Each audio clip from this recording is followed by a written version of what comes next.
Siddipet collectorate ఎదుట గజ్వేల్ భూబాధితులు ధర్నా నిర్వహించారు.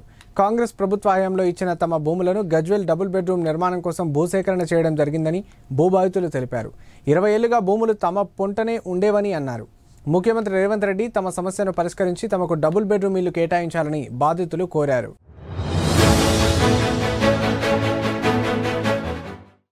మాకు మా ఇండ్లు మాకు కావాలి. సర్వేలు కరెక్ట్ చేయలే. మేము తిరిగి ఆస్టకు వస్తుంది 20 సంవత్సరాల కొల ఇస్తాను ఇల్లు లేలే.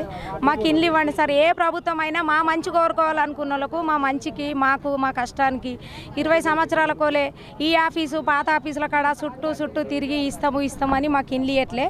మాకు ఏ ప్రభుత్వం అయినా మా కోసం ఆలోచించేటోళ్ళు మా ఇల్లు మాకు కావాలి సార్. మాకు ఆధార్ కార్డు కొట్టుకొని ఏ ఊరు మా అత్తగారు ఊర్లు చెక్ చేసుకున్నా సరే, అమ్మోళ్ళూరు చెక్ చేసుకున్నా సరే, మేము గజ్వేల్ ఉన్నా ఎక్కడున్నా మా ఇండ్లు మాకు కావాలి. దయచేసి ఏ ప్రభుత్వం అయినా మా కోసం ఆలోచించేటోళ్ళు మాకు ఖచ్చితంగా మా ఇండ్లు మాకు ఇవ్వాలని కోరుతున్నాం సార్.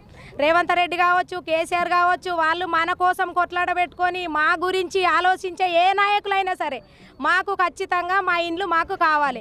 మాకు ఏ ఆస్తులు లేవు. మా ఆధార్ కార్డు కొట్టుకుంటే డాటా తెలుస్తుంది, మా అత్తగారి ఇళ్ళలో డాటా తెలుస్తుంది, అమ్మోళ్ళ ఇంటికాడ ఉన్నది తెలుస్తుంది. ప్రతి ఊరు పటవారు కావచ్చు, ఎంఆర్ఓ కావచ్చు, ఒక టీచరే కావచ్చు, ప్రతి వాళ్ళు ఎవరు అడిగినా ఎవరింటికాడ ఏముంది, ఏ అత్తగారు ఆస్తి ఏముంది, ఎవరు ఆస్తులు ఏమున్నాయి అని అన్నీ తెలుస్తాయి సార్.